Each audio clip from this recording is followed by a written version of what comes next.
great to have you join us again on the newsroom. I am Oyi Adekunle.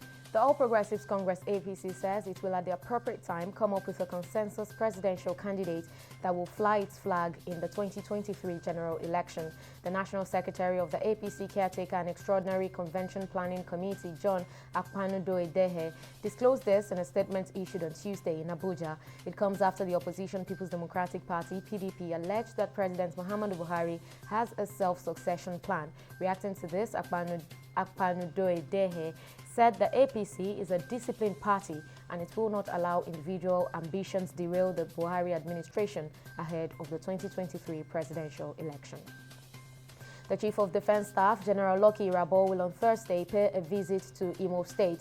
Acting Assistant Director, Army Public Relations of the 34 Artillery Brigade of the Nigeria Army, Obinze Oweri, Lieutenant Babatunde Zubeiru, disclosed this in a statement on Wednesday.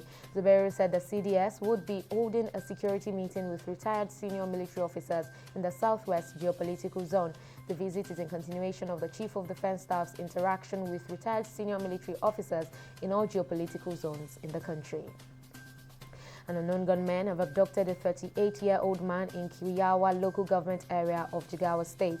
The police public relations officer in the state, Lawan Shisu, who confirmed the incident, said the suspect was allegedly abducted at his residence at Dankoli Quarters on July 17. He explained that the suspects ransacked the whole house, seized the phone of the victim and those of his wives before eventually taking the victim away in a car. The gunmen have since demanded a 60 million naira ransom. The police assured that efforts are in top gear to rescue the victim as well as arrest the suspects. And France has rolled out a new COVID-19 health pass amid a surge in infections, which has prompted warnings that the country is in the grip of a fourth wave of the pandemic. From Wednesday, people wanting to visit cinemas, museums, sports matches, and other cultural venues will now be required to show proof of vaccination against COVID-19, a negative test, or recent recovery from the virus. The health pass will be extended in August to patrons of restaurants, cafes, and shopping centers. And the federal government has reached an agreement with the United Arab Emirates to track huge illegal movement of gold from Nigeria to Dubai. The Minister of Mines and Steels Development, Olamilekan Adegbite, said the Nigerian government is currently negotiating a bilateral agreement with the UAE to check every gold entering Dubai from Nigeria. The minister decries the huge quantity of gold being moved from Nigeria illegally on a daily basis to Dubai. Adegbite said whoever is traveling from Nigeria to Dubai with raw gold henceforth is to pay royalty to the Nigerian government, and such person will be given certificate of exportation, which will be automatically integrated into the Nigerian Customs Service system. South Africa President Cyril Ramaphosa is among world leaders believed to have been targeted for phone tapping using spyware known as Pegasus, which infects phones and allow operators to spy on their targets.